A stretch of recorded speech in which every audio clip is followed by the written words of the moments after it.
It's no secret that the real estate market is on fire right now, especially for sellers. Homeowners right now that are selling their homes are getting 5, 10, even upwards of $20,000 above the value of their home, which brings a lot of questions to homeowners' minds right now, which is, should I sell my property? Will market prices ever be this high again? Should I sell off my investment property? Is now the right time to upsize or downsize? Well, in this video, we're going to be going over a couple of different factors that you should consider before you even think about selling. So I hope you find it helpful, and let's jump right into it.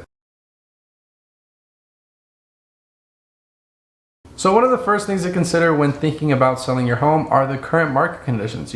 Are we in a buyer's market? Are we in a seller's market? What does that even mean? So let me break it down to you. So essentially what a seller's market is, which is the current state that we are in right now, is basically there are more hungry buyers than there are sellers, meaning, it's simple supply and demand, right? There's, let's just say, for example, 100 buyers and only 10 homes.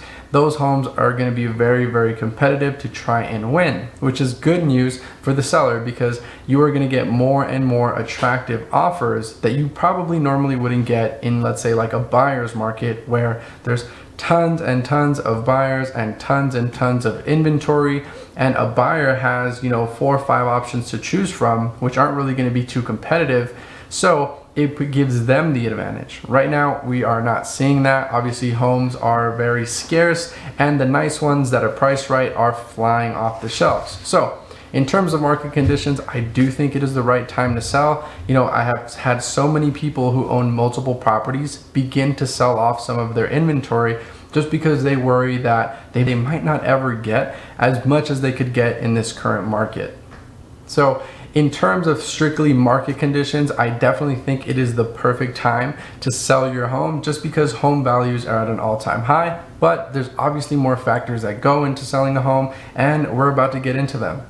So the next thing you want to consider is your home's value.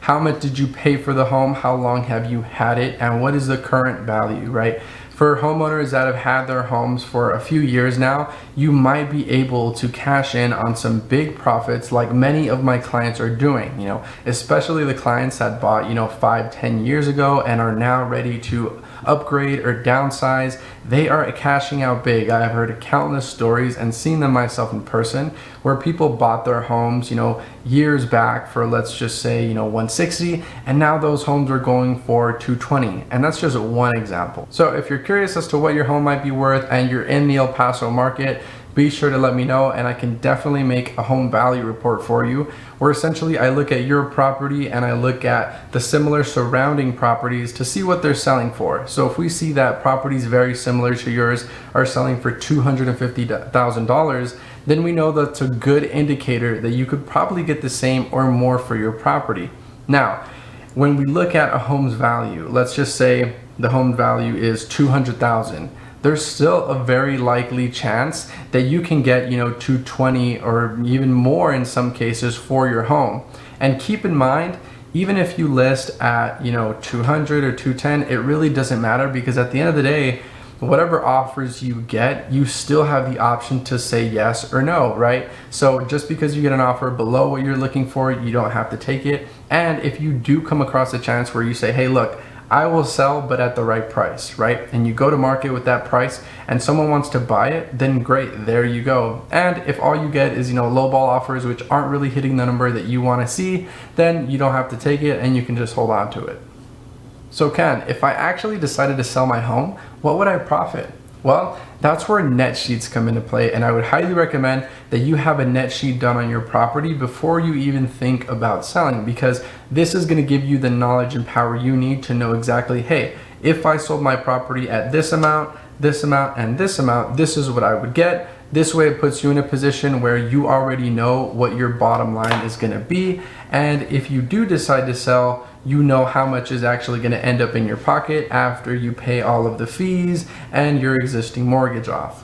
So let's say you go ahead and you have a value report done on your home, otherwise known as a CMA, and we find out that your home is actually increased in value, which the chances in this market are very likely, right? You do that, and then we go ahead and break down a net sheet for you, and we say, hey, if you sell for $150,000 and you pay off your existing mortgage, you're gonna get to pocket $70,000. And you said, yeah, I could use $70,000 right now, and I'm okay with letting the home go. The next thing you want to consider, if you do decide that moving forward in selling your home is the right move for you, is getting ready for market, right? So there's a bunch of different factors that you have to consider, because not only do you have to prepare the home for, to be marketed and for showings and all this other stuff, you also have to be ready for, after, right? Once you move out, are you going to ask for a lease back option where you can stay in the property until you find another place to live?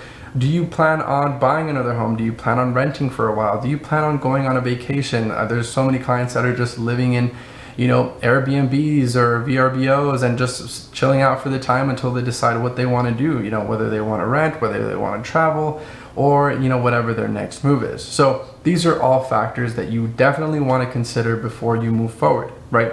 In terms of getting the house ready for market, let's say you have kids and little ones and all these other things, you have to know that one, you have to stage the home and get it ready for showings, right? Once the house is ready, it's cleaned, or let's say you already have another house lined up and you move out, there's a process of getting that house vacant and, more easily accessible for clients, right? Because if you plan on showing the home while you're still living there, you got to know that that is going to interfere with your day-to-day schedule, right? So if you were going to sell the home and you're going to still be living there, maybe you have showings from 4 to 6 or 4 to 7 or whatever your time frame might be, but those are going to be selective hours that you are going to have to be out and away from your home and not have that access, because buyers and agents are going to be coming through on a regular basis. Another thing that we touched on briefly is what you plan to do afterwards. What is the plan? Are you going to buy another home? How do you set it up so you have one smooth transition from your current home to your new home, right? We have plans for that, right? You don't want to end up in a situation where you are on the market, you're ready to sell, and you get your home under contract, but now you're stressing about where you're going to go, or the home that you're getting under contract, isn't going to close until another month or 2 months from now. You have to keep these things in mind, and there's always a plan for everything. You just got to be sure to let your agent know of all of these criteria that we're talking about. Hey, I want to sell, but I want to put in there a lease back option for, let's just say 60 days. That gives me enough time to transition from this home to my new home. Or, it gives me enough time to, once I close on this, and I can take the profits from this house and use that on a down payment for my other home, right? There's so many factors that come into play, and you want to be prepared for them. So those are just going to be a couple of factors that you definitely want to consider. What's my home's value? What would I actually net at the end of the day? And what's the plan for after resale? Is it an investment property that, would just be something that you profit from? Or is that your main residence where you would have to figure out, are you going to upgrade? Are you going to downsize? Are you going to move to a completely different location? You got to have a plan set forth immediately. That way you know how to proceed, and nothing catches you off guard. Because the worst thing in the world, and I've had it happen to clients, is where they're moving out of one home, right? They're selling it, they're buying another home, and there's just a jumbled up mixture of dates, right? And they're trying to move into their next home, but they can't until the first one closes. And then sometimes the first one closes, but their next home isn't ready yet, so they have to move everything into storage and wait at a hotel or an Airbnb, and things get kind of messy. I mean, nobody likes moving at all, in general, and to have to do a double move, moving everything into storage and then from storage to your new home could be pretty tedious. I mean, I know it would be a lot smoother for you if you just went from your current home to your new home or your new destination and that was it. So just a couple of things to consider. So whether you're a buyer, a seller, or a real estate agent just looking for some helpful tips on how to maneuver through this crazy real estate market, consider hitting that subscribe button for more content just like this. Thanks again so much for watching, and I'll see you next week.